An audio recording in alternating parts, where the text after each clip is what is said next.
Rahmat Allah itu sifat Allah. Maka mengharapkan sifat Allah, apa makna rahmat?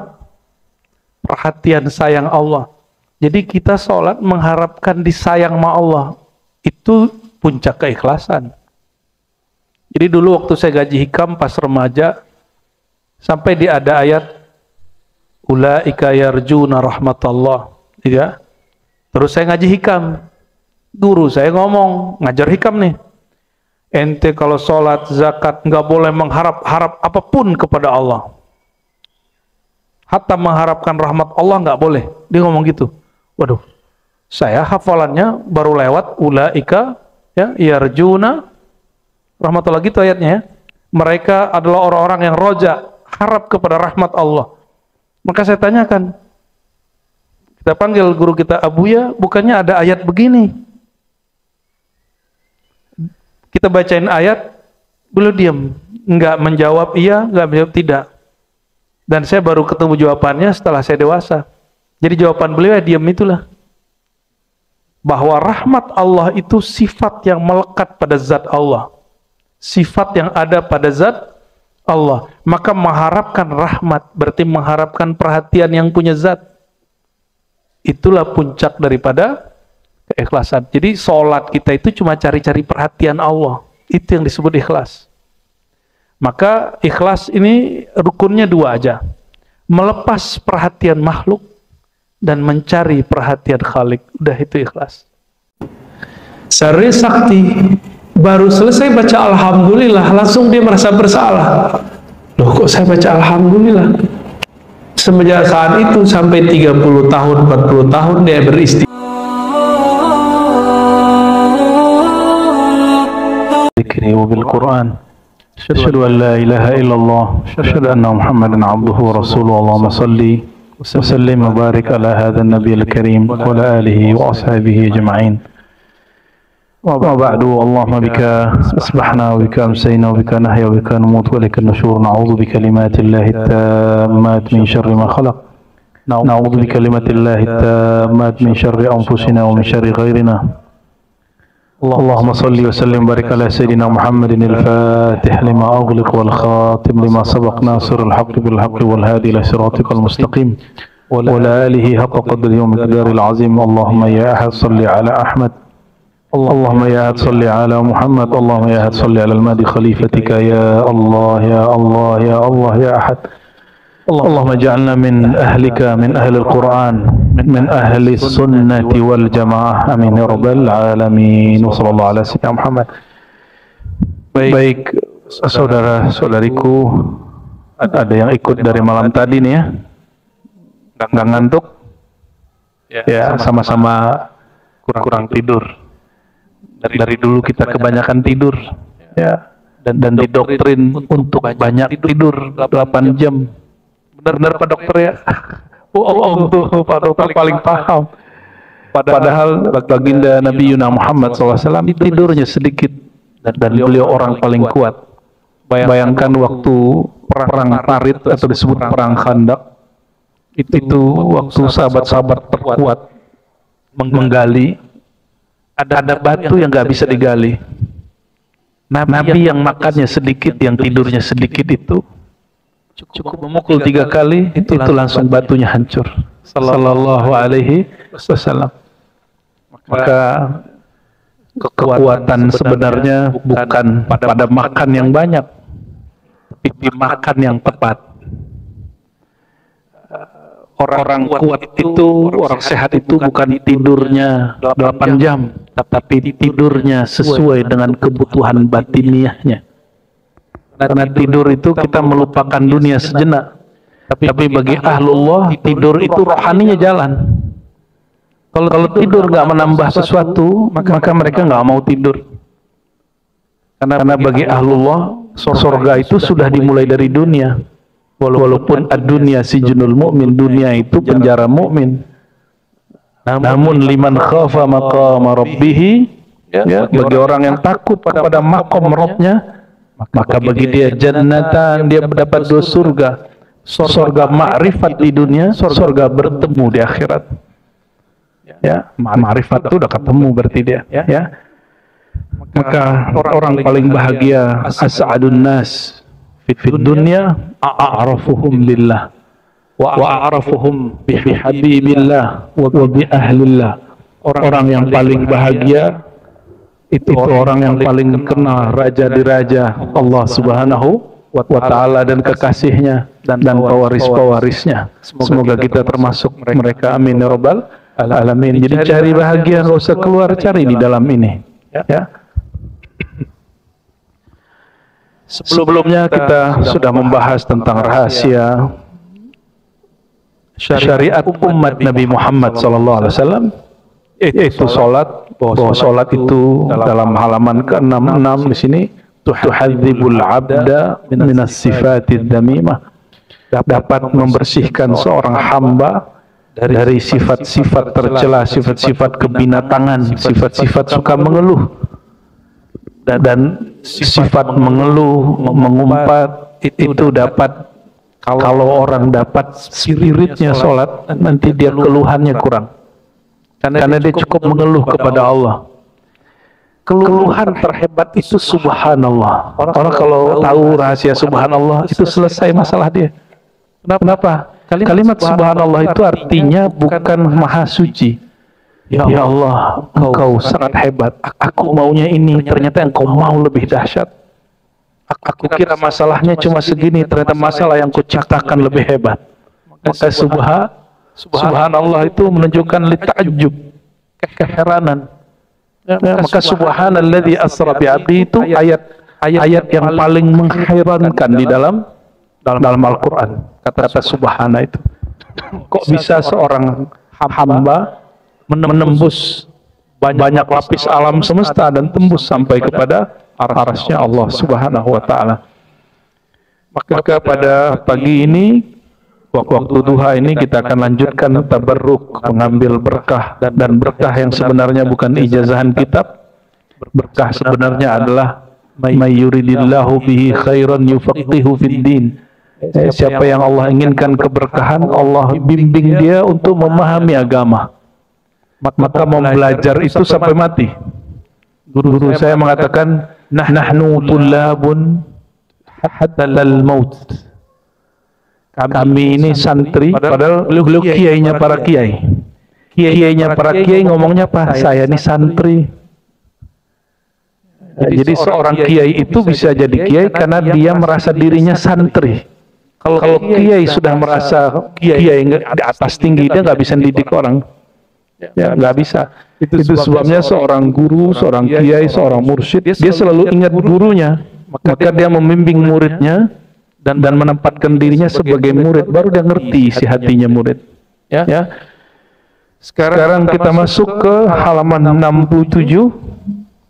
Rahasia sholat itu adalah kebaikan Allah tak terbatas dan nur. Ya. Sebelumnya mari kita baca suratul Fatihah. Semoga Allah menerangi kolbu ini dan melimpahkan rahmat kepada baginda Nabi Muhammad SAW, wabil khusus kepada pengarang kitab ini Abuya Sayyid Muhammad Alawi Al-Maliki qaddasallahu sirrahu dan murid-muridnya yang mengijazahkan kitab ini.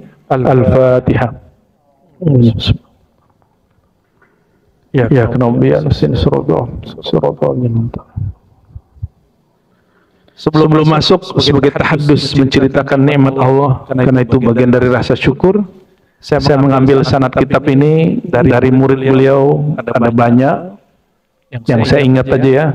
Ada di Brebes itu masih hidup ya. Beliau punya pesantren Al-Hikmah.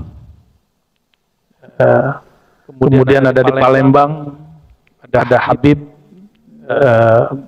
senior di sana, namanya Habib Umar ya.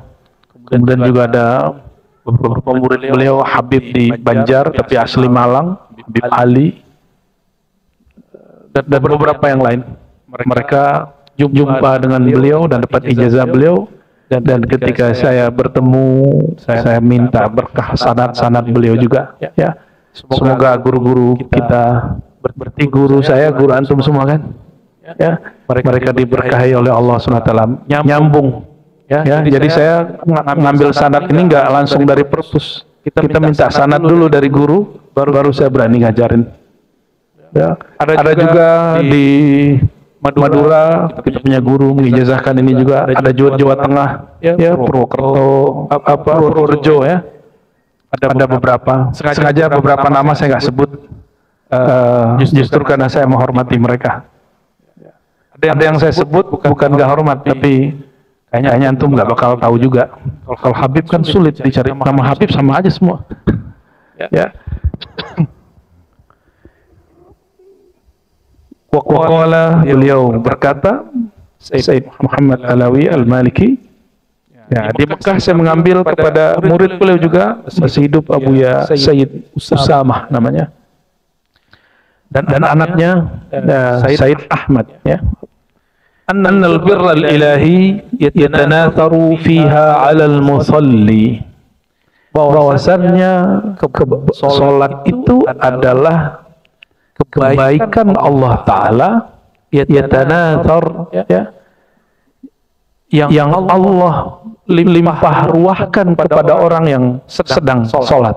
Jadi kapan Allah membagikan rahasia-rahasia keberkahannya? Saat orang sholat. Maka orang yang paling diberkahi hidupnya di dunia, orang yang menjaga sholat. Kenapa? Karena aqimis salat li dzikri, dirikan salat untuk mengingat aku. Maka orang yang paling banyak ingat Allah paling diberkahi hidupnya. Karena orang yang ingat Allah hatinya tenang. Kalau hatinya tenang, hidupnya bahagia. Jika hidupnya bahagia, dia menikmati walaupun seteguk air. Tapi orang kalau udah nggak bahagia, mau punya apapun dia nggak menikmati.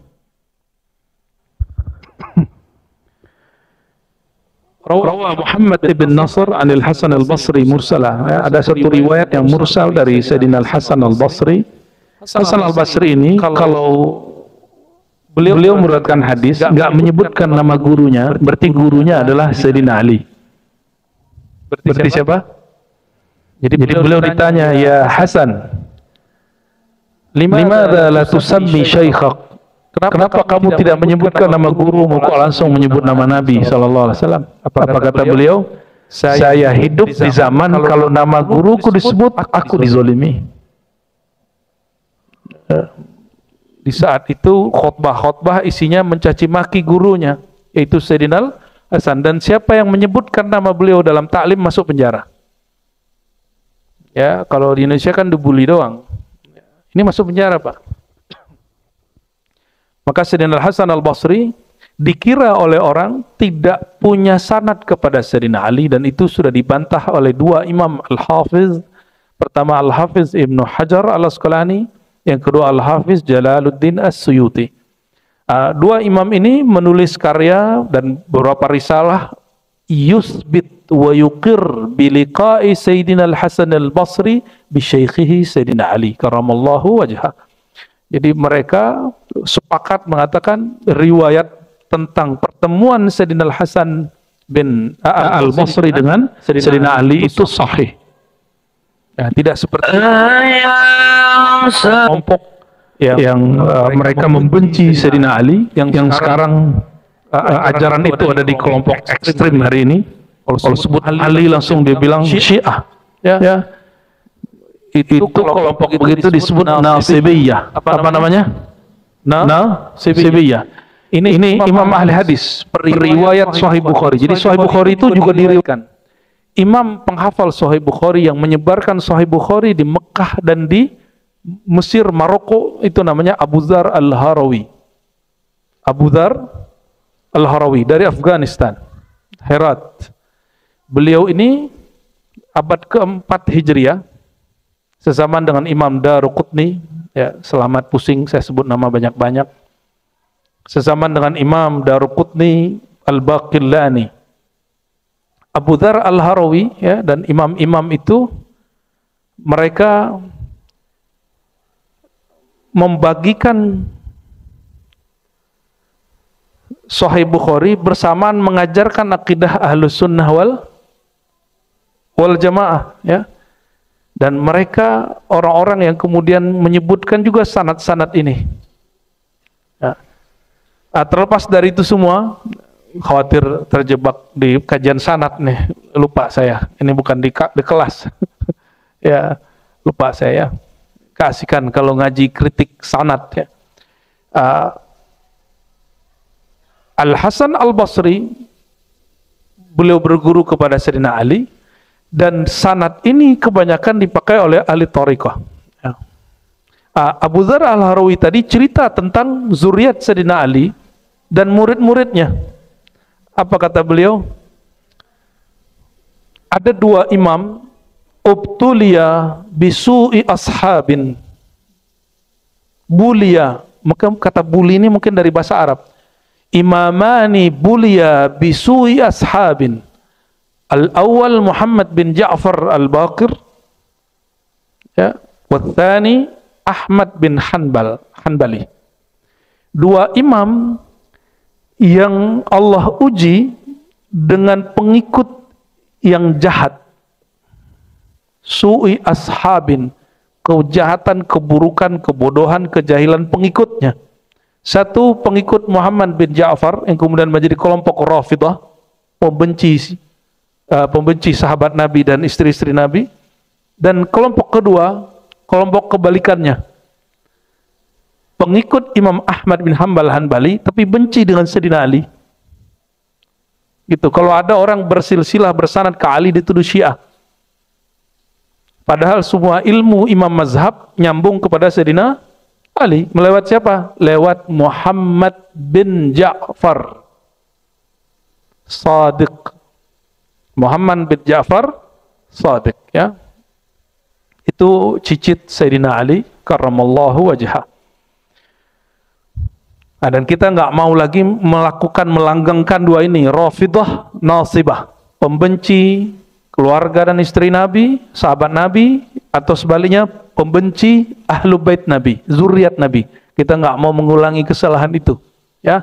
Maka jangan ikut-ikutan isu-isu benci-benci zuriat Nabi Sallallahu Alaihi Wasallam. Kita cinta kepada mereka semua, ya. Anna Nabiya sallallahu alaihi wasallam, kata beliau dari Nabi sallallahu alaihi wasallam, lil musalli thalathu khisal. Orang yang salat itu dapat 3 rahasia. 1,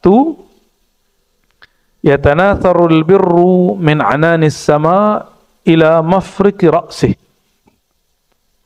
Mengucurnya rahmat Allah dari langit kepada ubun-ubun kepalanya. Mafraqi rasih, bagian kepalanya ini. Ya, kalau yang sudah sholatnya dengan cinta ngerasain tuh. Kalau sholat tuh nikmat, dan nikmatnya di kepala ini, di sini. Semua otak kita tuh kerasa enak. Jadi kalau lagi panik, lagi nggak nyaman, sholat aja. Sholat seperti guru kita, ahli zikir, ahli ma'rifat mengajarkannya. Jangan buru-buru. Ya, sholat itu mungkin bagi antum tumakninah bukan bagian dari rukun. Bagi saya sholat tumakninah itu rukun. Tumakninah artinya apa? Tenang. Tenang itu sumbernya kolbu. Apabila kolbu sudah tenang, pasti tubuhnya tenang. Ya, orang yang tenang dia dapat menangkap apa yang Allah kucurkan. Kalau nggak tenang dia nggak bisa menangkap. Maka orang-orang yang tiap hari demo, kita nggak orang demo, yang tiap hari protes, tiap hari ngeritik, itu orang nggak tenang. Dia nggak bisa tenang, maka dia nggak tahu nikmat yang sedang dia pakai. Bahwa dia bisa ngoceh tiap hari, menghujat orang yang memimpin dia tiap hari, itu sebenarnya nikmat. Ya, sahabat kita di jiran itu memuji salah satu ulama yang keras kepada umara di sini. Dipuji-puji, itu keren tuh, ya. Habib Fulan, Kiai Fulan keren itu, Bu, ya. Saya tanya, kalau ada di negerimu orang begitu, kira-kira bertahan berapa lama dia ceramah? Baru dia sadar. Oh iya ya, kalau di negeri kami orang begitu baru naik mimbar tuh turun langsung hilang. Bukan hilang pulang, hilang di bawah aparat. Di kita kalau ada majelis, ada panggung ustadz, kiri kanannya kapolsek, kapolres, apalagi dan ramil, lengkap, ikut. Walaupun istilah Melayunya menumpang tuah, nggak apa-apa. Ya, tanda mereka membersamai ulama, itu bagus. Itu yang benar. Malah senangnya yang konflik-konflik ya. Yang kedua, riwayat Sanad Hasan Basri kepada Nabi bahwa orang yang sedang sholat tahuffu bihil malaikah min ladun qadamaihi ila ananis sama. Malaikat mengurubunginya mulai dari tempat yang dia injak sampai ke langit. Coba, maka jangan minta-minta kasyaf, nanti antum gila sendiri, nanti halu. Kita udah biasa orang ngalamin pengalaman spiritual dan kita cut, udah ente pakai sendiri. Gak usah kemudian diobrol kemana-mana. Kita menceritakan tentang pengalaman spiritual hanya untuk memotivasi murid, nggak lebih.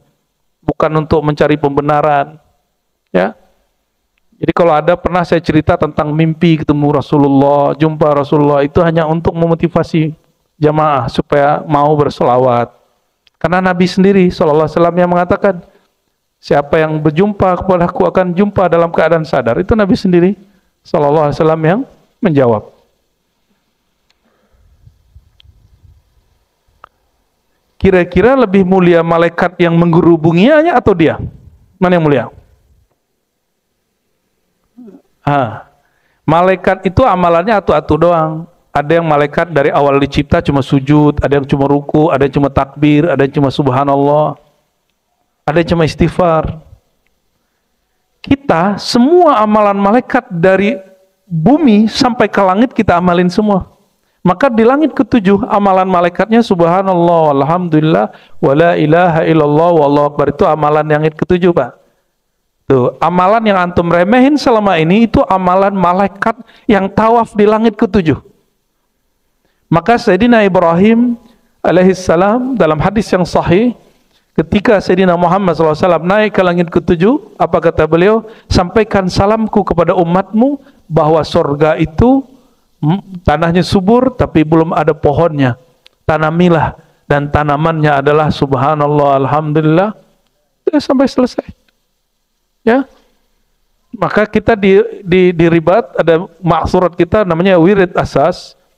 Kita ngambil dari ijazah guru kita yang Syaziliyah, istighfar 100 karena Nabi setiap hari istighfar 100. Yang kedua, la ilaha illallah dulu, la ilaha illallah 100. Kalau waktunya luang, pakai yang panjang, tahlil yang panjang, la ilaha illallah wahdahu la syarika lah lahul mulku wa lahul hamdu. Ya, kalau lagi libur, baca yang panjang. Nikmat bukan main. Jadi betul lah kata beliau, afdalul dzikri la ilaha illallah. Zikir paling lezat itu membaca dan menikmati la ilaha illallah. Kenapa? La ilaha illallah itu husni. Apa arti husni? Bentengku. Waktu Al-Imam Abu Zur'a Ar-Razi yang sezaman dengan Imam Syafi'i, Imam Ahmad bin Hanbal, ya, kedatangan oleh zuriat Nabi Sayyidina Ali Ar-Ridha, zuriat ya, Ali Ar-Ridha, anak yang tadi kita sebut, datang ke kampungnya. Itu beliau dan para ulama lain nyambut. Padahal dia lebih alim dalam hadis, tapi dalam kemakrifatan lebih alim Sayyidina Ali Ar-Ridha. Dalam hadis Sayyidina Abu Zur'ah hafal 600.000 hadis.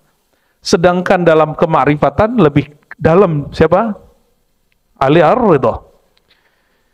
Lalu setelah dijamu segala macam, ini ulama mengajarkan boleh cari muka kepada guru, ya, bukan kepada penguasa. Kenapa? Guru yang bersambung rohaninya kepada Rasulullah, maka mencari perhatiannya akan mendapatkan perhatian baginda Nabi Muhammad SAW, bukan perhatian si guru itu. Ya. Walhasil setelah duduk, apa kata dia? Ini ahli hadis ini tradisinya suka minta ijazah sanad sampai hari ini. Kata Imam Abu Zur'ah, wahai Habibna, ya, seandainya engkau berkenan, kami ingin mendengar dan mendapat hadis darimu yang kau riwayatkan dari ayahmu, dari kakekmu, dari njitmu Sayyidina Ali dan njitmu Abul Kaunain, Sayyidul Kaunain, Sayyidina Muhammad sallallahu alaihi wasallam. Sayyidina Ali Ar-Ridha karena sudah disambut segala macam, oh berarti ini orang tasdik ini. Maka dibacain hadis. Haddatsani abi an jaddi an jaddi an nabi, terus an nabi sallallahu alaihi wasallam qala, apa yang dibaca? La ilaha illallah hisni. La ilaha illallah itu bentengku. Maka ini hadis yang paling sahih sebenarnya dalam thariqah. Thariqah sufi ini paling sahih hadisnya dalam bab zikir la ilaha illallah. Karena diriwayatkan dari zuriat Nabi SAW yang bersambung kepada ayahnya. Tapi hadis ini didhaifkan oleh kelompok pembenci zuriat Nabi Muhammad SAW. Ya, kelompok-kelompok ini memang kalau disebut keluarga Nabi dia benci. Benci keluarga Nabi berarti benci sama Nabi. Ya, SAW. Jangan coba benci dengan zuriat keluarga Nabi Muhammad SAW. Lau ya'lamul musalli man yunaji. Seandainya seorang yang sholat sadar siapa yang sedang dia ajak untuk bermunajat, man fatala, maka dia tidak akan melakukan hal yang nggak pantas, meludah kayak kan ada orang Arab tuh dulu ngeludahnya langsung ke depan tuh, gitu. Lagi sholat tuh. Arab Badui. Dan siapa yang bersihin masjid? Nabi yang bersihin masjid. Jadi Nabi itu kadang-kadang memerankan jadi panglima, tapi kadang-kadang jadi merbot gitu. Ya kayak Pak Kiai inilah. Kalau jadi di kelas kan begini nih, Pak Kiai kan. Tapi kalau di masjid ya ngurusin ini atu-atu gitu. Dan kita punya beberapa sanad masyayikh ya. Mereka di pesantren-pesantren yang nggak ada ahli bersih-bersihnya, itu kadang-kadang kiai santrinya tidur dia bersihin WC. Itu kejadian di ulama Mesir, kejadian di ulama India, dan dulu ada ulama-ulama di Jawa yang begitu. Sekarang saya udah nggak pernah dengar karena pesantren sudah ada ya orang yang dibayar untuk bersih-bersih. Benar kiai ya? Sudah ada ya? Belum. Jangan-jangan kiai ikut juga bersih-bersih malam nih. Kita masuk ke dalam WC, toilet, dan bersih. Nyaman nggak? Bahagia nggak? Buang air terus bersih, itu bahagia. Antum bisa bikin orang bahagia lagi buang air. Itu, Masya Allah. Orang kalau nggak beres urusan buang air, nggak beres sholatnya. Nggak beres sholatnya, Pak. Sederhana tuh. Orang jadi wali Allah. Tapi siapa yang sanggup? Hadisnya menyebutkan 3, ya, tapi yang keluar cuma 2 di riwayat ini, ya, mungkin sengaja dia potong ya. Wa min dzalik, di antara rahasia salat, kalau tadi malaikat menggerubungi, sekarang lain lagi. Hadis ini lebih sahih, ada di Bukhari. Inna ahadakum, nah, kita potong langsung ke hadisnya dari Sayyidina Abu Hurairah qala Rasulullah SAW, inna ahadakum fi salatin ma damatis salatu tahbisuh. Maka ada yang disebut salat maknawi, ada salat ramzi, salat secara simbolik, ritual, ada salat yang secara spirit. Berarti Nabi sendiri mengajarkan ada 2 jenis salat, dan dua-duanya harus dipakai, dua-duanya syariat. Jangan kalau udah bisa sholat maknawi, nggak sholat ramzi, sholat secara syariat. Apa kata beliau? Sesungguhnya seorang kamu dinilai tetap sholat, madamatis sholatu tahbisu, selama niat untuk sholat menahan dia untuk nggak kemana-mana. Maka niatkan nanti kalau sholat subuh nunggu pengajian itu karena mau syuruk. Maka orang itu duduk, selama itulah dia dihitung sholat. Pengajian dari habis subuh sampai syuruk ada 1 jam, ke? 1 jam. Selama itu orang dihitung sholat. Keren gitu, sholat 1 jam. Setiap hari antum sholat 1 jam. Sholat sunat loh. Jadi dalam mata hakikat para malaikat, orang itu dilihat sholat. Tapi secara zahir dia duduk gitu. Nabi lagi ngomong begitu, Pak. Jadi orang bilang kan hakikat tuh nggak ada masa Rasulullah. Lah ini kan ajaran hakikat Rasulullah Sallallahu Alaihi Wasallam. Orang semakin ngaji Sahih Bukhari, Sahih Muslim, semakin ketemu bahwa dalil syariat, tarekat itu satu paket, di satu hadis ketemu. Ya. Banyak hari ini yang ingkar kepada ilmu syariat, tarekat, hakikat itu, udah benerin aja syariat ente. Bilang aja nggak ngerti hakikat ya kan? Jangan begitu bicaranya ya. Wal malaikatu taqul, apa kata-kata doa malaikat saat orang menunggu. Nah, maka nanti selesai sholat duha ya. Sholat duha, nggak usah salaman, sholat duha langsung. Sholat duha. Makanya masuk tadi wudu nggak? Wudu ya. Biasa kan kalau ngaji, pengajian, masuk masjid itu berwudu ya. Kecuali sedang ada sesuatu ya. Nah, antum niatkan nanti aku mau sholat duha di jam 9-an. Karena waktu sholat duha yang paling afdol itu di atas jam 9. Itu waktu orang sedang sibuk-sibuk dengan urusan dunia. Coba Depok nih Kiai. Depok itu atau Bekasi atau Tangerang Selatan di hari libur nih jam 6 sampai jam 8 kosong, jam 9 padat, orang pada keluar lagi.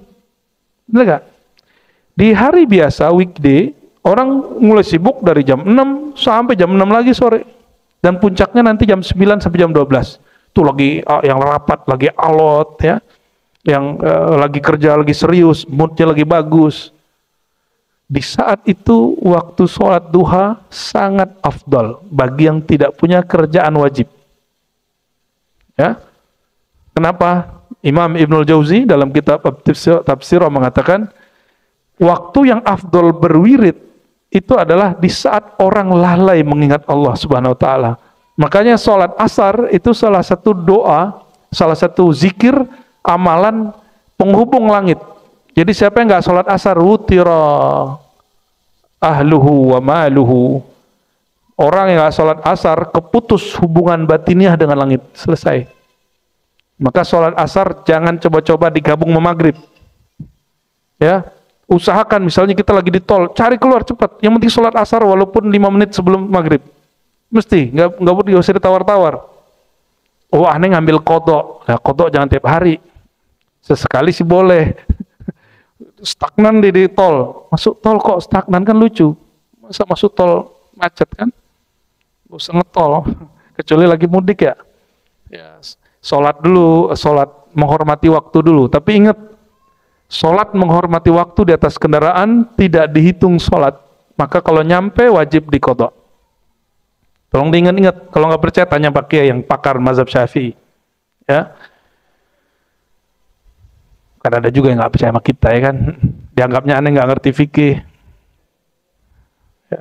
Ngerti tasawuf doang dia tuh. Ya salam. Ya, alhamdulillah. Apa doa malaikat? Allah maghfir lahu, Allah marhamhu. Ya Allah, tolong ampuni orang yang duduk itu. Nah, itu lagi didoain nih malaikat. Kedengeran nggak? Enggak, barusan ini bacain.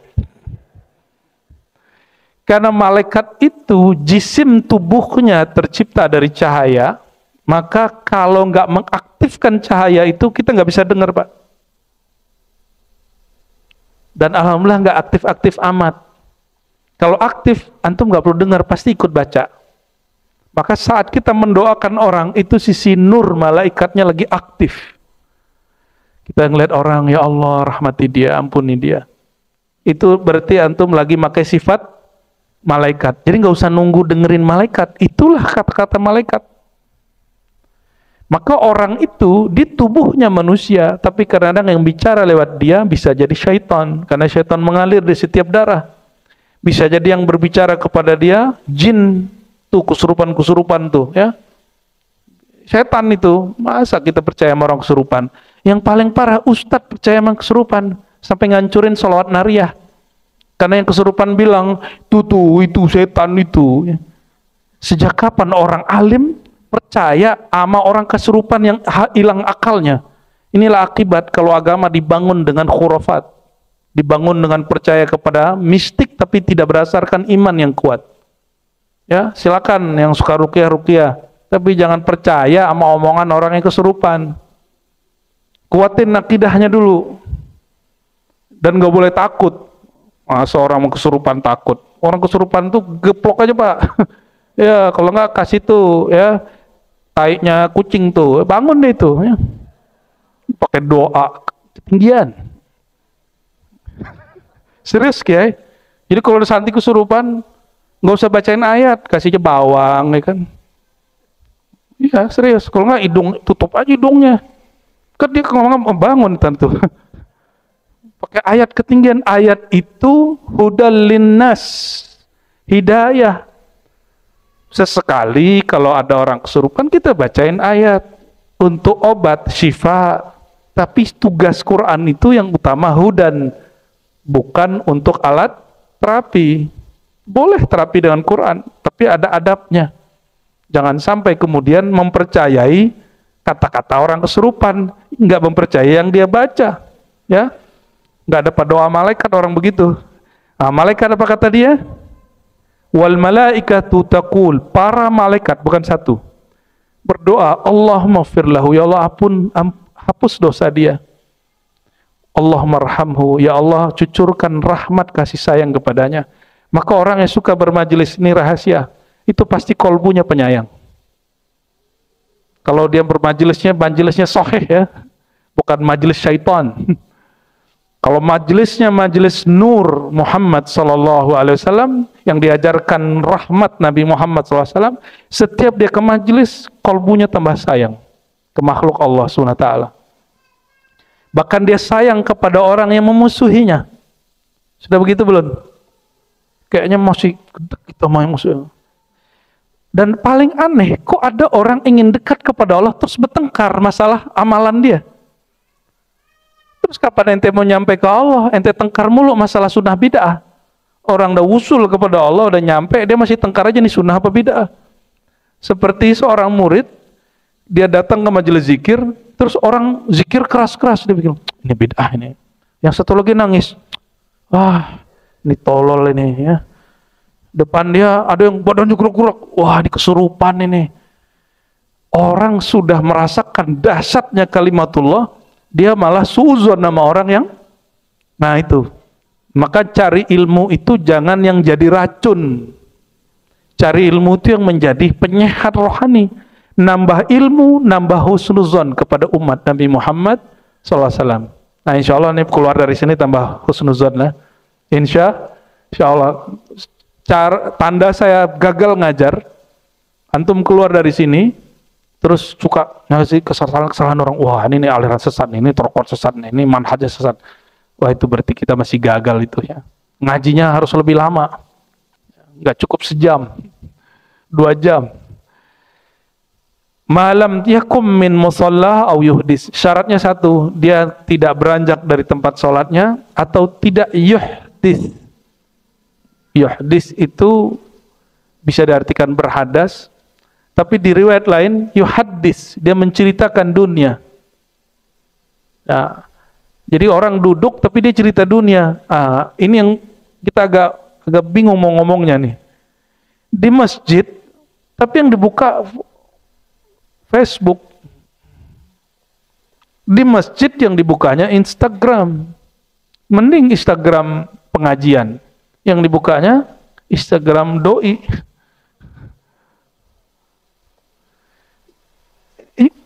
Dunia dibawain ke masjid. Bukan sebaliknya, seharusnya nurnya masjid dibawa ke dunia. Dunia itu kan zulumat, gelap. Bawalah nur masjid ke dunia, terang dunia kita. Maaf ya kalau ada yang tersinggung. Alhamdulillah masih disinggung-singgung gitu ya. Ciri-ciri murid yang sukses rohaninya, dia senang disinggung gurunya ya. Itu menghibur diri, itu aneh menghibur diri. Wa min dzalik, rahasia salat berikut. Anna salata nurun lil mu'min fid darain, fid dunya wal akhirah. Salat itu nur. Kalau nggak ada matahari, nggak ada bulan, bisa lihat nggak? Nggak ada lampu, bisa lihat? Maka fungsi dari nur apa? Menerangi pandangan. Maka jika disebut sholat itu nur di dunia dan akhirat, orang yang nur sholatnya kuat, dia nggak akan pernah panik di dunia.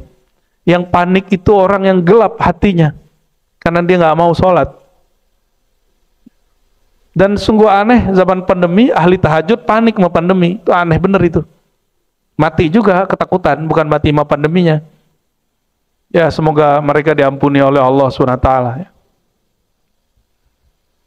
Tengkar masalah masker dulu ramai kan? Yo, antri di Indomaret. Saya menyaksikan cewek-cewek cantik bawa apa gagah-gagah. Itu menghardik orang cuma karena dekat dia. Jadi dulu tuh lebih mulia kentut daripada sendawa sama batuk. Nauzubillah min. Begitu hebat media itu merusak kita. An Abi Malik Al-Asy'ari qala Rasulullah sallallahu alaihi wasallam at-tuhur syatrul iman wa subhanallah walhamdulillah tamla'an aw tamla' ma baina as-sama'i wal ard was salatu nur. Bersuci itu separuh iman. Subhanallah alhamdulillah memenuhi antara langit dan bumi. Maka orang yang zikirnya subhanallah bihamdi subhanallah subhanallah alhamdulillah enggak akan pernah miskin, saya jamin. Nah, jaminannya langsung dari Rasulullah SAW. Kenapa? Zikir dia memenuhi langit dan bumi. Kalau sudah memenuhi langit dan bumi, berarti malaikat kenal itu orang, Allah kenal itu orang, dan Allah nggak biarin orang itu hidupnya susah. Tetap harus punya asbab, asbabnya bekerja kayak apa, kayak ya, zohir aja, ya. Rezeki itu kan dua aja. Ada rezeki yang kita kejar, ada yang rezeki ngejar-ngejar kita. Pilih mana? Maunya dikejar ya? Sok ganteng, sok cakep ente. Yang dikejar sama dunia itu orang yang dia nggak minat sama dunia, tapi dunia dilecek-lecek sama dia, dipegang-pegang sama dia tapi nggak minat sama dunia. Di saat kita ini ya membuang dunia, saksikan Allah akan kirim dunia untuk kita. Kecuali orang istidraj. Istidraj itu zahir diberi, batinnya dijauhkan. Dia tambah jauh, tambah maksiat, tambah durhaka, tambah banyak dunia diberi, maka dia tambah maksiat kepada Allah dengan dunianya. Nah, orang-orang ini yang disebut tadi, orang yang mentalak dunia, itu nggak mesti dia orang miskin. Ya, kalau mau sedekah pakai duit nggak? Mau haji umrah pakai duit nggak? Mau pengajian ke sini, Grabnya bayar pakai duit, pakai doa. Bro, aneh kirimin Fatihah buat ente, bintangnya tuh Fatihah gitu, bisa nggak begitu? Nggak terima dia, karena dia masih hidupnya dengan tubuh ini. Tapi kalau dia emang batinnya oke, dia bisa terima loh. Karena Nabi SAW pernah menikahkan seorang perempuan, laki-laki seorang perempuan, maharnya Al-Quran. Nabi tanya, bro, ente punya cincin nggak? Emas? Enggak. Terus punya apa? Enggak punya apa, Rasulullah. Masa orang mau nikah enggak yang modal? Tapi sama Rasulullah enggak dibikin patah hati nih orang enggak punya modal. Ditanya, jangan-jangan ente punya modal tersembunyi nih. Ya. Ternyata orang itu punya hafalan Quran. Apa kata Nabi? Ente punya hafalan Quran? Enggak punya? Ayo sudah bacain sini. Nanti kamu maharnya Quran. Karena Nabi, pandangan hakikat. Tidak ada di dunia ini yang lebih mulia dari Quran. Sepakat? Ada yang bilang lebih mulia? Benar? Mau nggak aneh ganti mobil antum sama Fatihah aneh? Ya, katanya percaya. Nabi SAW begitu. Jadi hukum syariat perempuan dinikahi dengan mahar, Nabi turunin. Itu sebenarnya bukan turun. Dalam pandangan ahli dunia turun, tapi di pandangan ahli hakikat sebenarnya itu naik. Kalau kita kan seperangkat alat sholat, ya mau aja ibu itu dinikahin sama bapak-bapak ini. Ya, padahal kan namanya mas kawin. Mas kawin itu ada emasnya, ya, atau yang senilai dengan emas. Tapi ibu-ibu ini bilang, aku sama emas itu aja.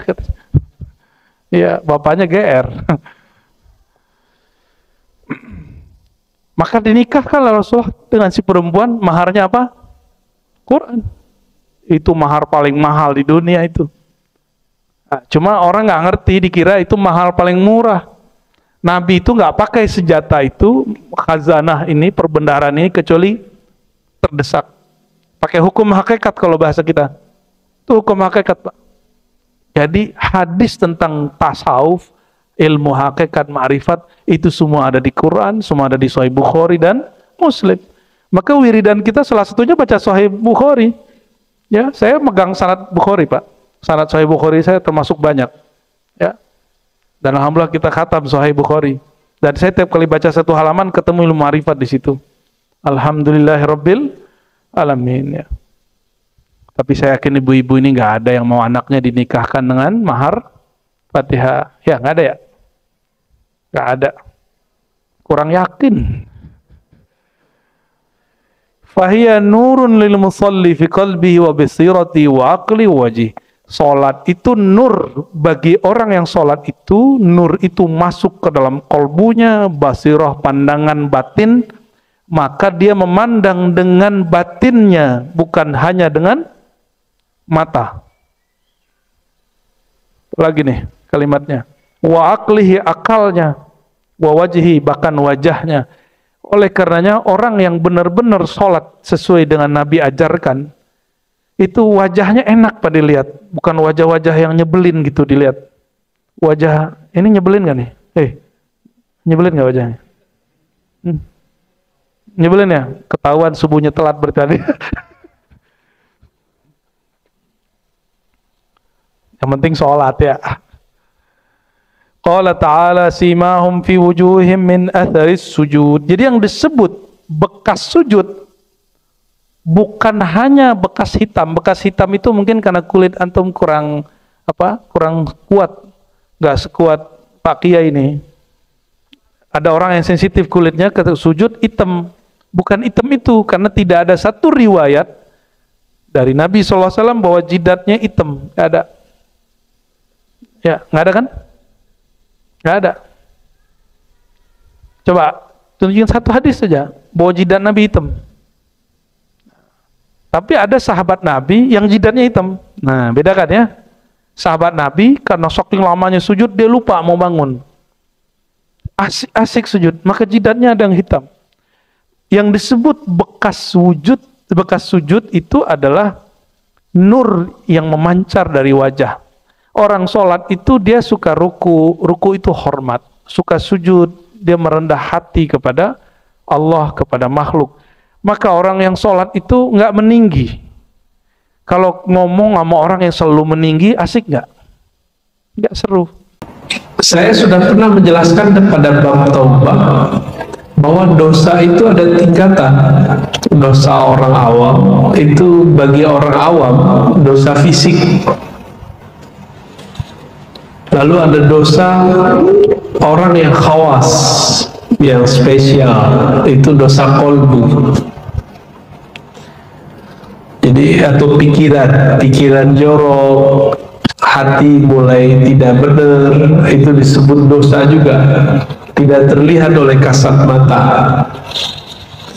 Lalu ada khawasul khawas, para wali-wali Allah yang besar, yang tinggi, itu mereka yang dianggap oleh level 1 itu taat, itu bagi mereka dianggap dosa.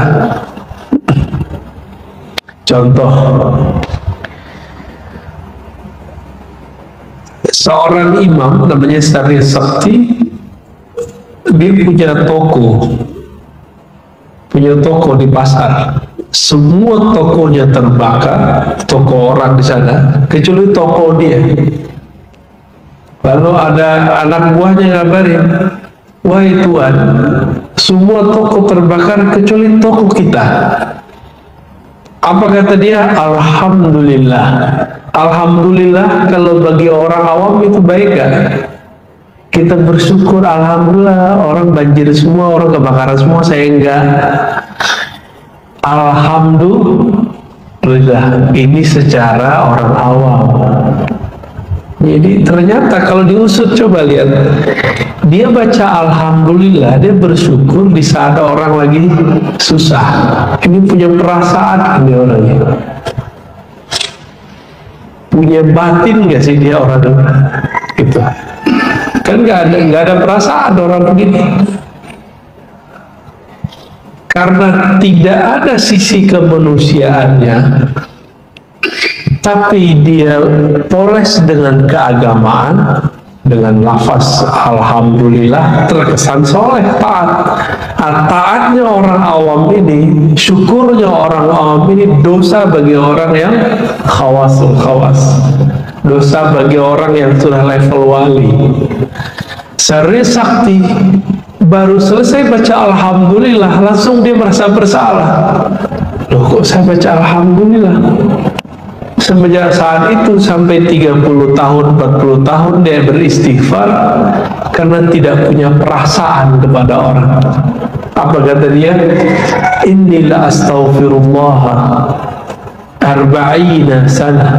Aku taubat kepada Allah, minta ampun kepada Allah 40 tahun. Kenapa? Karena alhamdulillah, karena aku pernah mengatakan alhamdulillah bukan pada tempatnya. Ini sahabat-sahabat yang Allah, ini mau dekat pemilu, sebentar lagi orang akan takbir untuk membentak orang yang beda partai dengan dia, beda pilihan dengan dia. Takbir boleh nggak dipakai untuk itu? Gimana? Yang pro sama partai PKS, pro partai P3, apalagi partai Islam, PKB, apalagi partai Islam. Ada gelora ya baru ya. Wah, nanti perang takbir kita, Pak. Masyumi, reborn, ada yang baru. Saya nggak bisa bayangin ntar kalau semuanya bertakbir, kan bingung kita nanti. Ini takbir yang mana mau diikuti? Ya. Jadi maksud saya sederhana, Bapak Ibu, saudara sahabat bukan Allah, jangan tertipu oleh simbol-simbol. Satu. Yang kedua, berislam itu bukan dengan kita mengucapkan kata-kata tadi. Berislam itu lebih basic daripada itu semua. Islam itu di kolbu kita, bukan di lafaz, Pak. Emang kalau orang baca subhanallah langsung jadi muslim? Enggak. Langsung islami? Enggak. Arabi sih iya. Jadi kita akan membedakan itu. Ketika para sahabat mereka bertakbir kencang-kencang, Nabi tegur, irba'u ala anfusikum. Slow down, ya. Cukup diri kamu yang berteriak. Allah kan gak betuli kamu memanggil sesuatu zat yang maha mendengar dan tidak jauh, yang tidak tuli. Saya tidak bisa bayangkan itu. Seandainya tahun-tahun kemarin itu Rasulullah hidup, kira-kira gimana, Pak? Gak tahu masjid ini apakah menggunakan takbir juga untuk masalah politik. Ternyata yang dipilih dan yang tidak dipilih sekarang satu kabinet.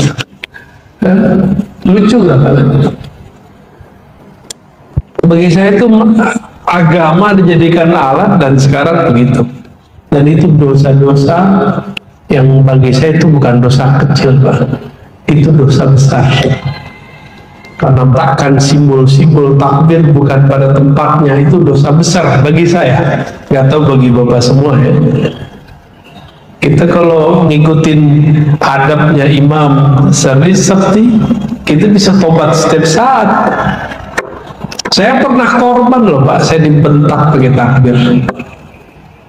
Kita bilangin, kamu gitu-gitu amat dalam berpolitik. Biasa aja. Aisyah sama Ali perang kok, biasa aja. Langsung ditakbirin kita, Pak. Gak jauh dari masjid sini. Ya. Itu terakhir saya ngajar di situ. Sebelumnya kejadian juga kita jelas tentang kalau menentukan bulan, lihat bulan. Dibentak juga ada aki-aki. Ustaz, ente pakai otak, hari gini masa masih ngeliat bulan, katanya. Nggak ada hadis-hadisan. Kira-kira kalau dihukumi secara hukum itu masih muslim nggak Pak? Nggak ada hadis-hadisan, nggak zaman. Loh, kita puasa kan ada hadisnya. Itu kira-kira kalau hukum akidah kafir gitu. Kafir Pak seharusnya. Coba saya nggak bentak dia pakai takbir Pak. Kita stop aja dia. Udah Pak, cukup. Karena kalau dia terus-terusin bisa tambah kufur. Nah ini akhir zaman ternyata ini. Ya, akhir zaman ini. 2016 sampai 2019 banyak kawan saya yang sudah nggak mau Jumatan di kantor-kantor. Kenapa? Karena mimbar yang suci ini dijadikan sebagai ajang politik. Hasilnya kita udah ingetin, santai aja Pak politik, ntar juga kalian kaget-kaget.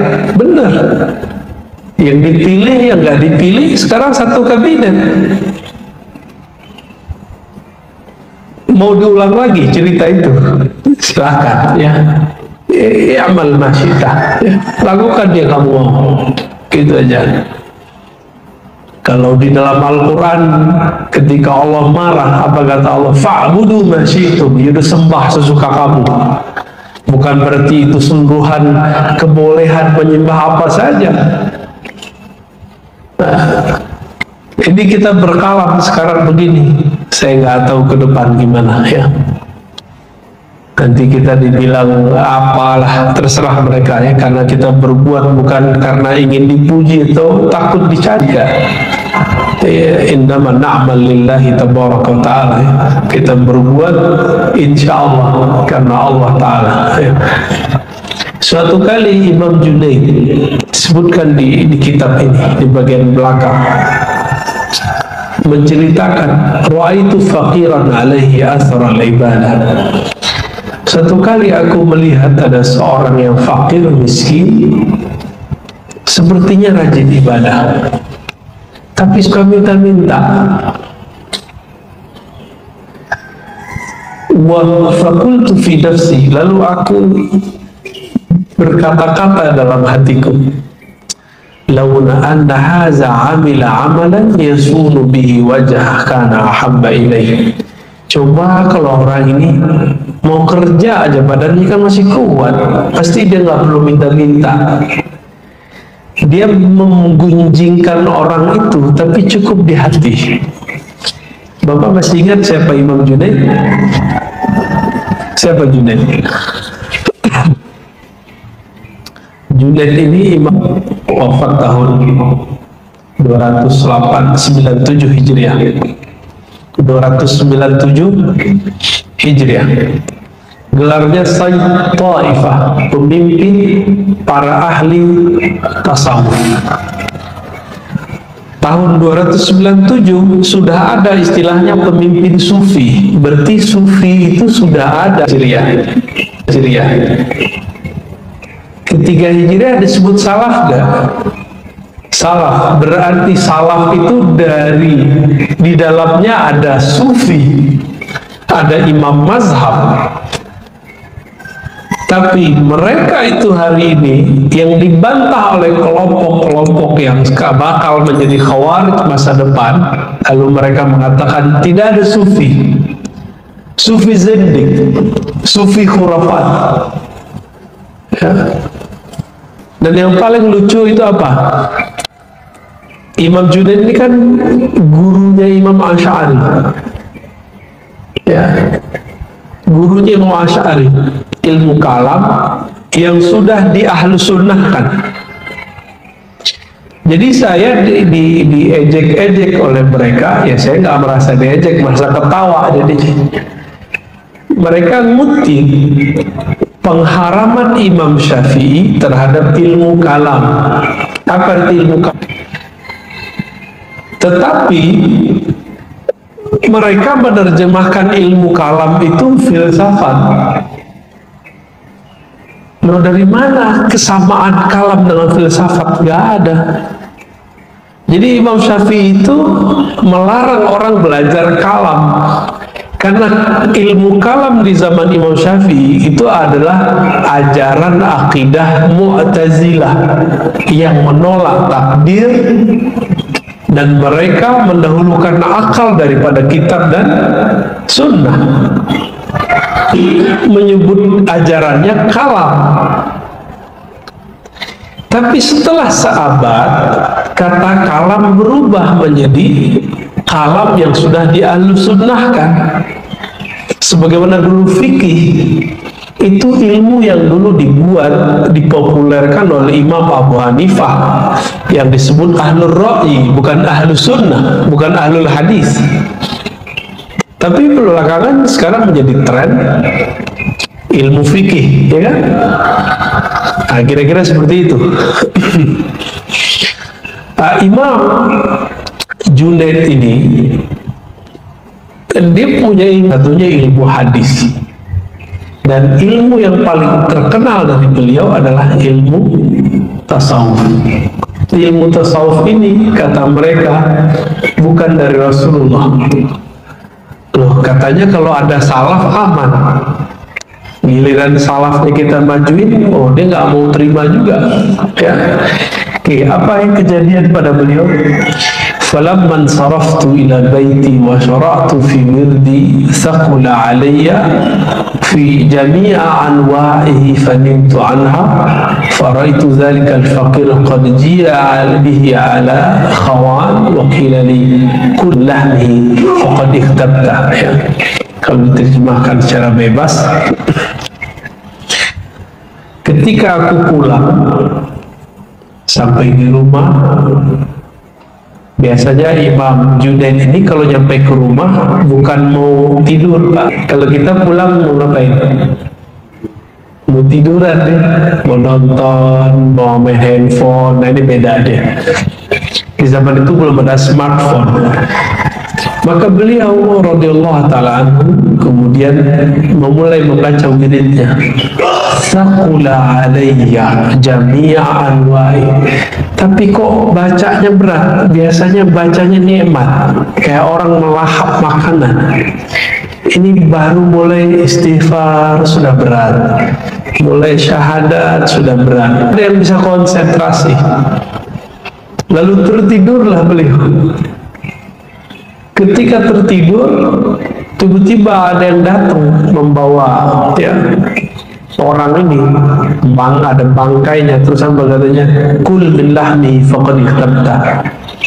Ini ada daging bangkainya orang yang kamu omongin di hatimu itu, makanlah dia.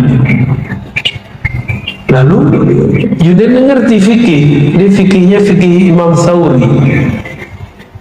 Fikih Thawri sudah nggak ada Pak sekarang, ya. Sufyan Ats-Tsauri, ya.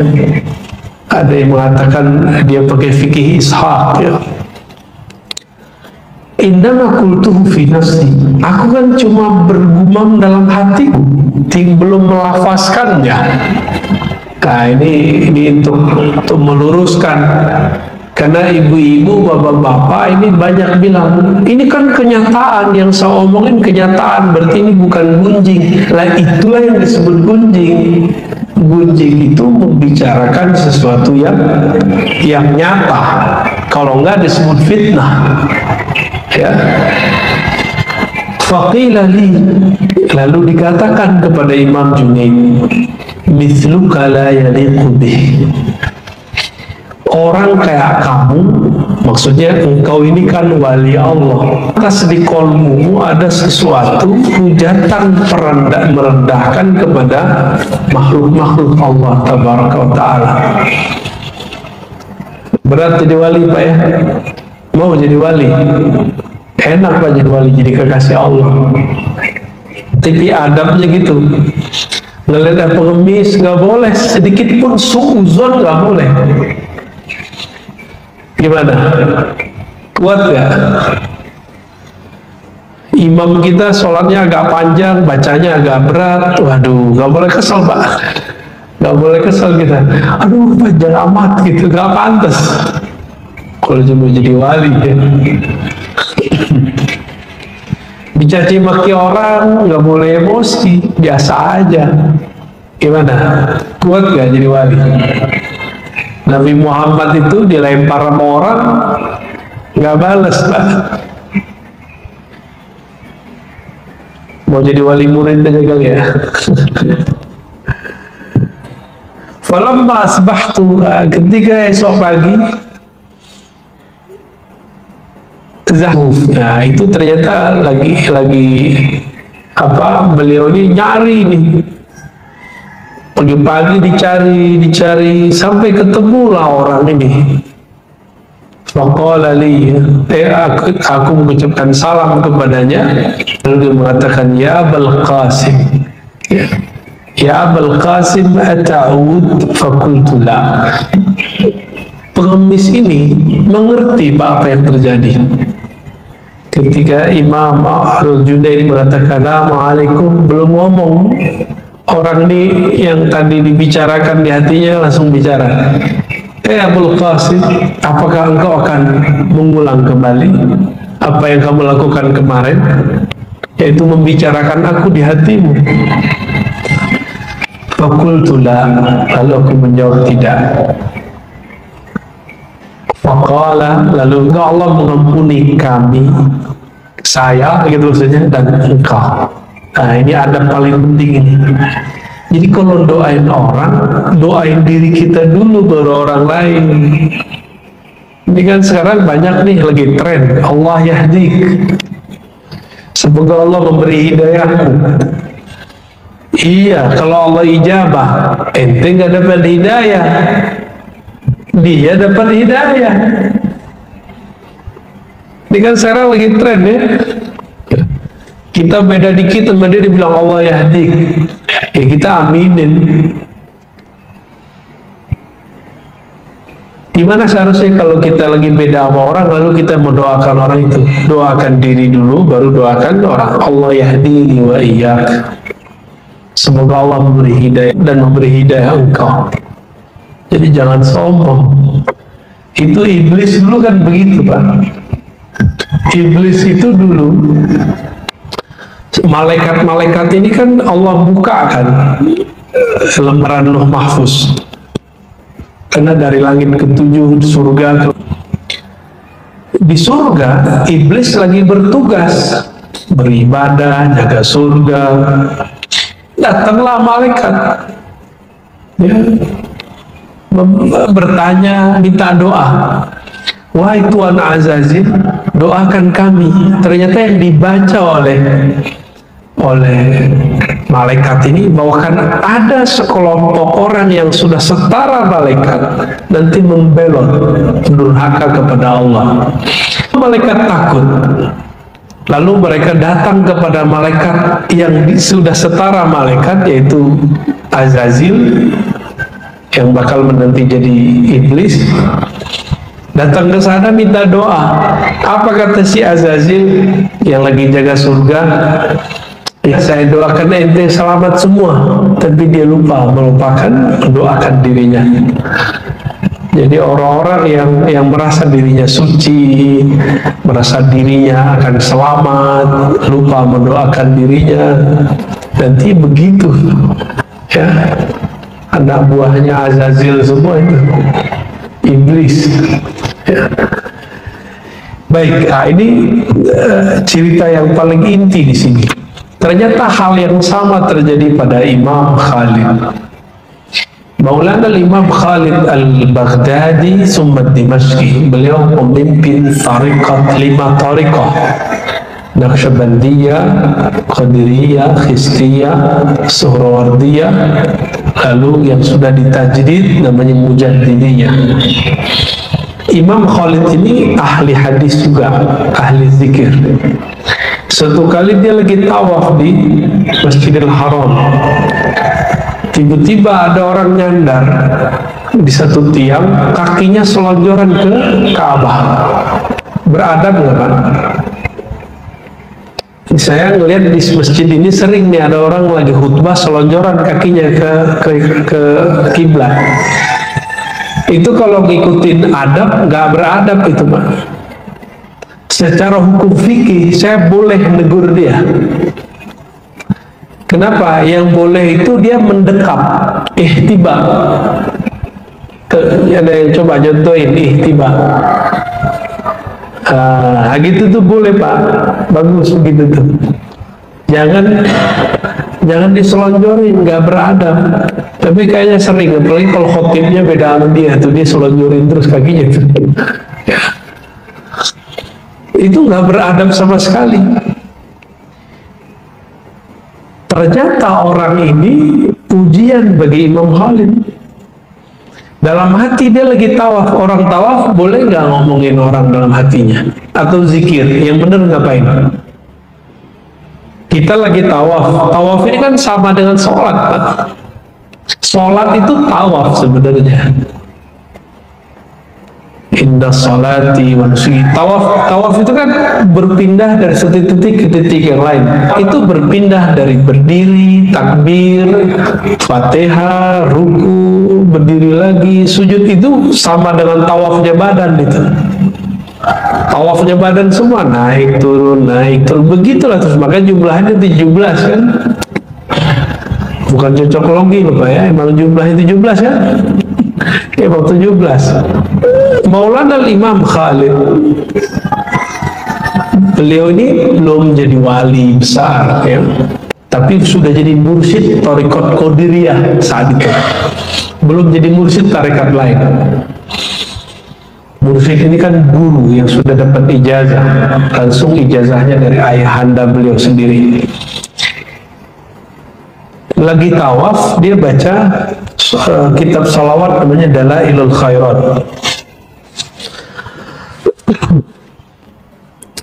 Kitab Dalailul Khairat ini, kitab salawat dia baca, fokus. Bilang apa? Aki-aki tambah tua kok tambah nggak beradab. Tambah tua kok tambah nggak punya etika, gitu dalam hati dia. Kejadian buat-buat, bukan kejadian cerita dongeng, ini cerita asli. Maulana Imam Khalid ditegur lengkap dengan namanya. Lalu dia lihat, loh ini aki-aki yang tadi kok tahu nama saya. Ketika ditegur, orang itu ngomong, Khalid, gurumu yang akan membuat engkau menjadi wali Allah bukan di sini, tapi di daerah timur, Uzbek, Afgan, sono lagi gitu, udah nyampe ke ujung sana. Terus dalam hati dia mikir, loh kok dia tahu kalau saya lagi nyari guru, nyari wali di Mekah. Jadi saya juga ngalami yang sama Pak. Saya mau cari wali Allah di Mekah, nggak ketemu-ketemu. Wali Allah yang saya maksud yang ahli ma'rifat. Kalau orang taat, orang berilmu banyak. Tapi yang cari ma'rifatullah, ma'rifatul zatillah itu nggak banyak. Beberapa kali kita umroh nggak ketemu. Sengaja saya itu nggak mau bawa jamaah, jadi jamaah biasa. Nggak ketemu guru yang saya cari. Persis seperti kita cerita Maulana Khalid. Bedanya Maulana Khalid ditegur, guru ente di sono, udah cepet-cepet selesaiin umroh hajimu, berangkat. Ke depan jangan pernah suuzon lagi sama orang. Begitu ini masih aki-aki itu. Ya ampun ya Pak. Kenapa? Selevel dia kan sudah wali biasa, wali umum. Gak boleh menyia-nyiakan kolbunya. Jadi kalau kita ini mau jadi kekasih Allah, kita wajib Pak sebenarnya jadi kekasih. Merana nanti di surga, di neraka merana ntar. Di surganya merana, apalagi di neraka Pak. Jadi orang kalau belum jadi kekasih Allah, di surga aja nanti dia stres. Tapi stres ala surga itu masih enak. Di surga itu nikmat seksual, nikmat makan, minum, rekreasi, semua dikasih. Saya mau tanya Bapak Ibu nih, yang sudah pernah nikah ya, kalau begitu mulu tiap malam bosan nggak? Kayak malam pertama terus bosan. nanti akan ada titik jenuhnya ahli surga, maka mereka mengatakan, ya Rabb, arina wajhak, tolong tunjukkan kami wajah Engkau pemilik surga. Berarti surga mendapat bidadari 72 seperti bidadarinya teroris. Kan teroris bunuh orang supaya dapat 72. Loh, kita 72 mah dikit itu Pak. Hadisnya di Tirmizi dan tidak sampai derajat sahih seperti di Sahih Bukhari Muslim. Hadisnya kalau mau dapat 72 bidadari boleh, nggak apa-apa, kita juga mau, tapi nggak dengan cara bunuh orang. Emang ada Pak mahar surga bunuh orang nggak bersalah? Itu orang waras gak tuh beragama? Beragama itu afalah ta'qilun, orang waras. Tapi hari ini kok orang beragama nggak waras, itu kok muncul begitu? Apakah ini fenomena orang stres beragama? Ya udah jadi teroris aja deh gitu ya. Korban hoax itu. Apalagi ini haji, saya bukan orang pemerintah lah Pak ya, karena saya bukan PNS, maka saya nggak ada urusan menjelaskan ini. Tapi kita perlu meluruskan, kita ini jangan kemakan hoax. Haji tahun ini tidak jadi bukan karena Indonesia ini utang, itu nggak ada urusan. Itu karena problem keamanan kesehatan semata, nggak ada urusan dengan yang tadi. Nah, ada persepsi yang berbeda antara kita dengan Saudi juga di masalah banyak hal. Ini karena saya ngeliat di grup-grup ini, waduh, Masya Allah ya. Udah baca Pak hoax masalah haji?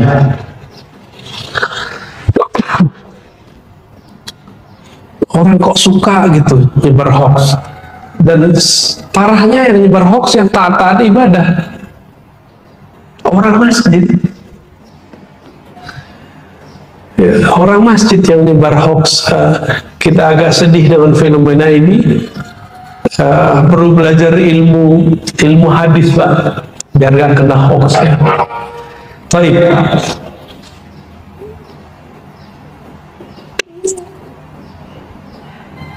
Terakhir yang mau saya bacakan di sini,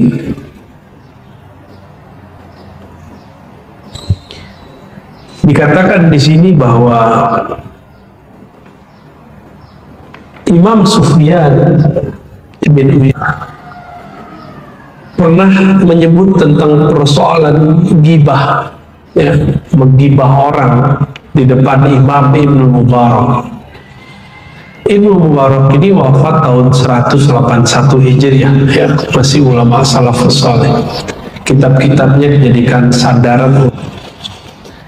Kata beliau, "Lau tabtu ahadan laqtabtu walidayya li'annahuma ahaqqun nas bihasanati." Kalau aku mau mempergunjingkan orang, tentulah orang yang paling pantas aku bergunjingkan adalah kedua orang tuaku. Apa sebab? Mereka lah yang paling berhak terhadap kebaikan-kebaikanku. Jadi Bapak kalau ngomongin saya nih, itu sholat tahajud Bapak pindah ke saya Pak. Asik nggak tuh diomongin orang? Ya, ini beberapa hari ini saya dicaci maki terus Pak, dan saya senang-senang aja. Ya. Kenapa? Karena kita ngerasain mereka transfer amal.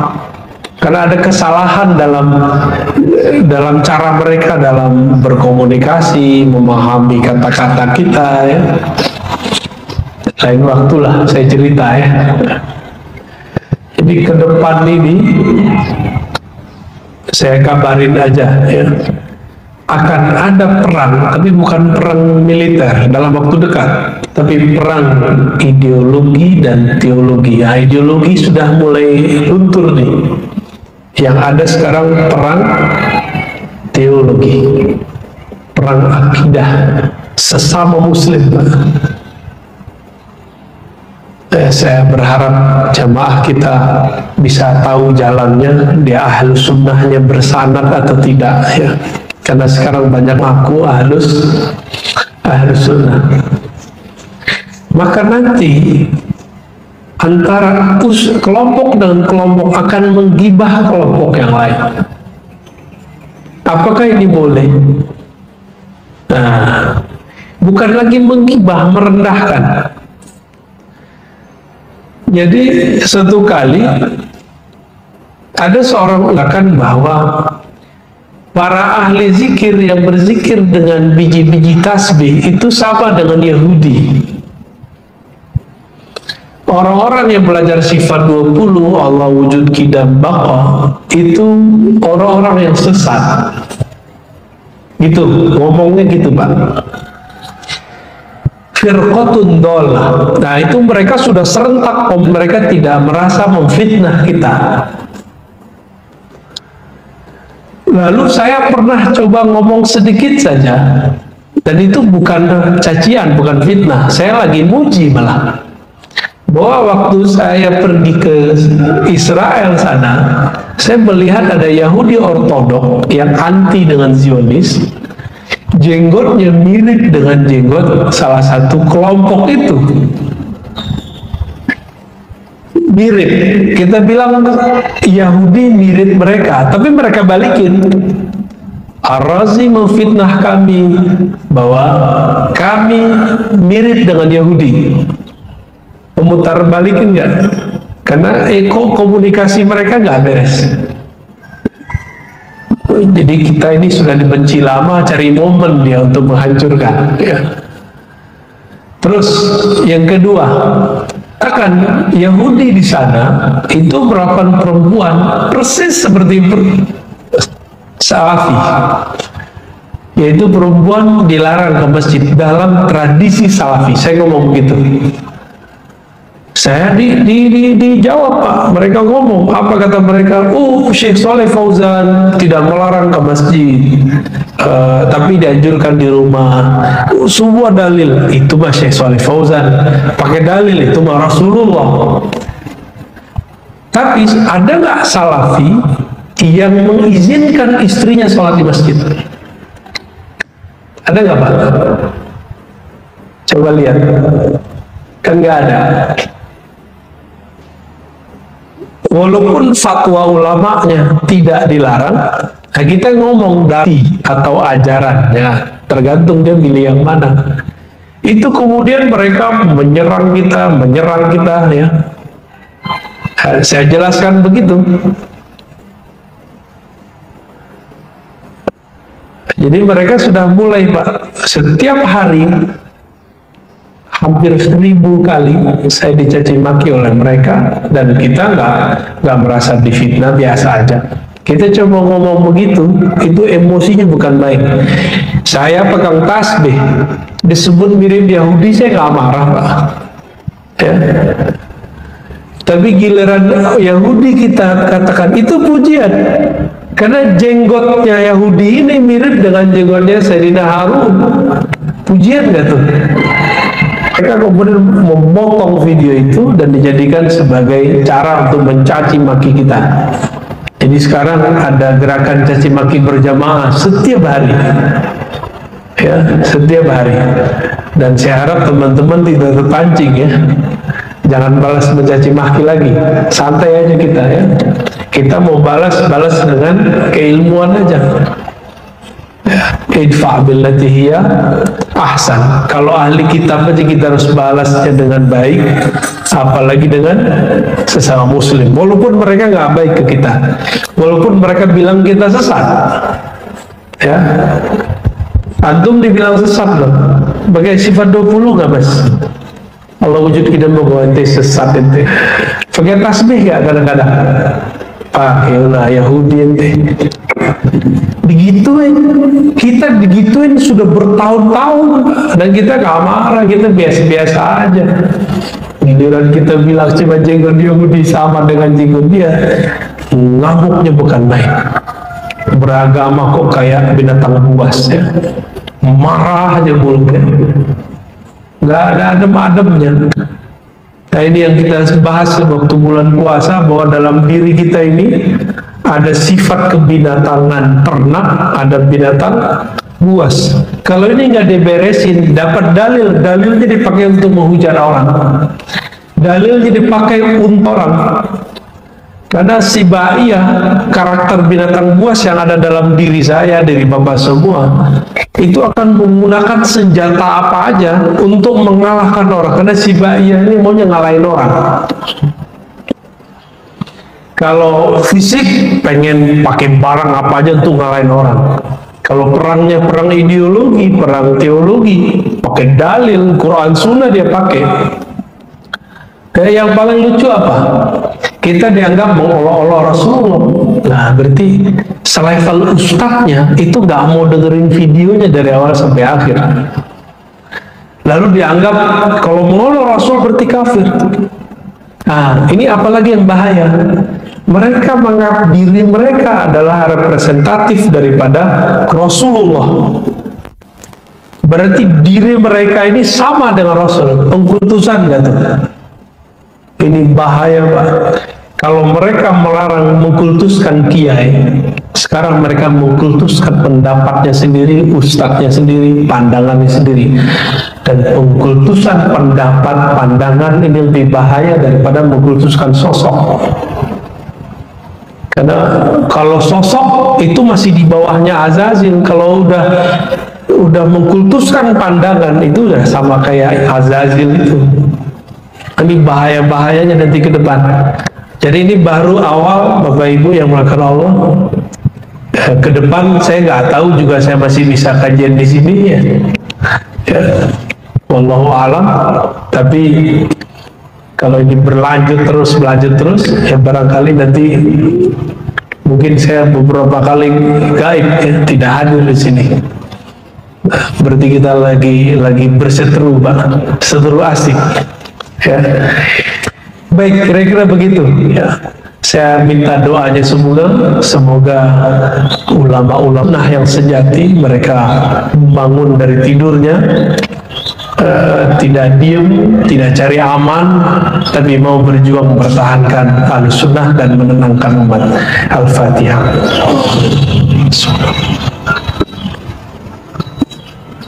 Ya.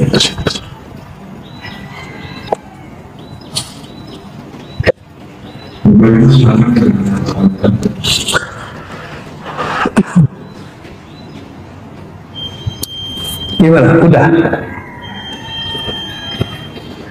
Udah syuruh, Pak. Udah kali ya? Ya. Atu aja ya. Belum tidur saya. Belum tidur sebentar. Kalau kita itu sama sekali tidak boleh atau boleh sampai. Oke, ya, bagus. Kalau di sini ada disebutkan orang-orang yang sudah membuang urat malunya, maka tidak masalah menggibahkannya, begitu di kitab. Berarti di Imam Syamsuddin Ar-Razi ini juga memberikan batasan bahwa ada gibah yang mustasnayat, yang dikecualikan, dan itu boleh. Apa itu? Yang sudah dijelaskan oleh Imam Nawawi. Gibah dalam artian melaporkan orang yang jahat kepada pengadilan, polisi. Kalau sekarang penyidik polisi, kalau KPK gitu masuk situ. Melaporkan ini nggak disebut menggibahkan. Ya. Terus yang kedua, mengajari anak-anak supaya tidak mengikuti orang-orang yang sesat. Tapi ini bahaya, Pak. Ini sering dipakai oleh kelompok-kelompok yang mereka sendiri menganggap akidah Imam Nawawi sesat. Makanya mereka menggunakan itu untuk mentahzir, namanya mewarning. Ini hanya boleh dalam kapasitas tertutup. Tapi sekarang mereka, karena mereka terbuka, jadi kita terbuka juga. Kita sebut terbuka juga.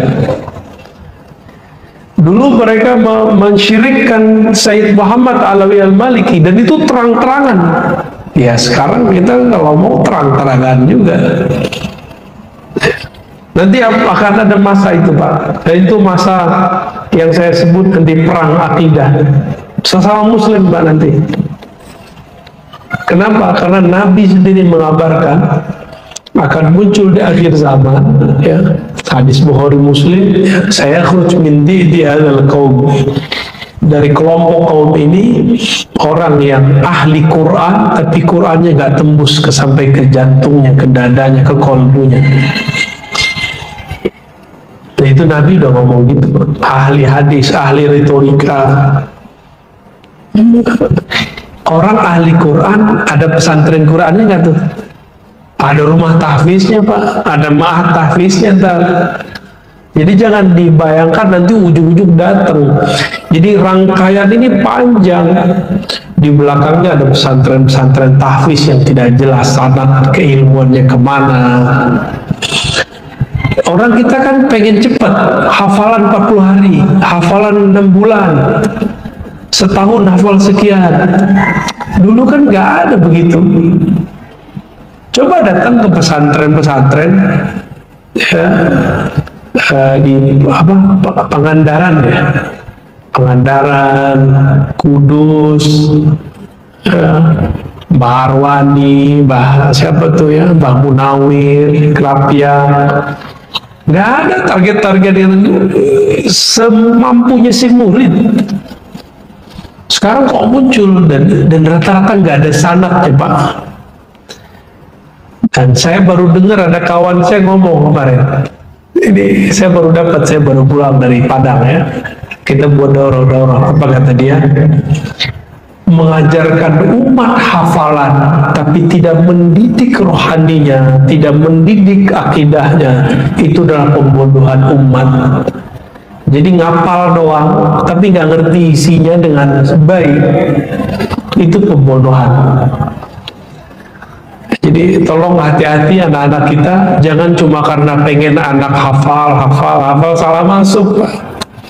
Kejadian teman kita, anaknya dimasukin ma'had tahfiz, pulang-pulang kunutnya imam dibidahin sama dia. Anak kecil tamat kelas 6 SD disuruh tampil sama gurunya pakai surat, ngisilah di masjid kayak masjid kita ini. Apa kata dia? Innal hamdalillah bla bla bla bla. Bapak Ibu Saudara sekalian, kunut itu bid'ah, hadis dhaif. Anak kecil ngerti dari mana hadis dhaif? Gitu. Doa berjamaah setelah sholat itu bid'ah, Nabi tidak pernah lakukan. Begitu. Itu gaya-gayanya Pak. Itu produk-produknya. Nanti kalau dia ngeliat orang tuanya melakukan, dia bilang, Bapak itu ahli bid'ah. Kalau dia berani sama bapaknya, dia berani nggak manggil lain kan? Berani.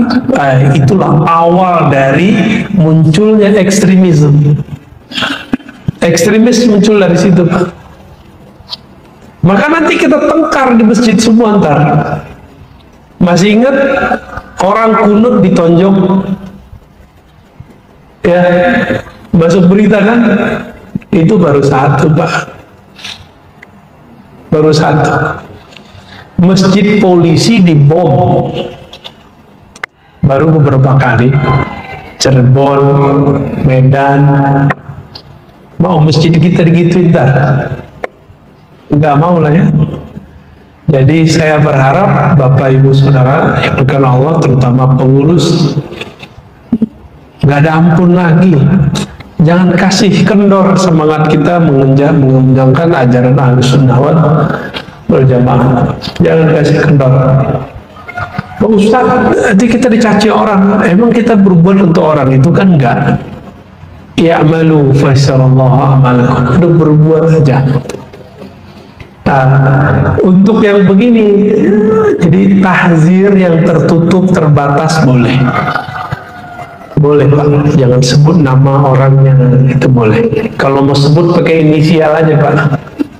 Kalau dulu kita pernah keceplosan ya kita minta ampun kepada Allah. Tapi kalau mereka nanti terbuka, kita terbuka juga. Nah, kira-kira begitu Pak ya.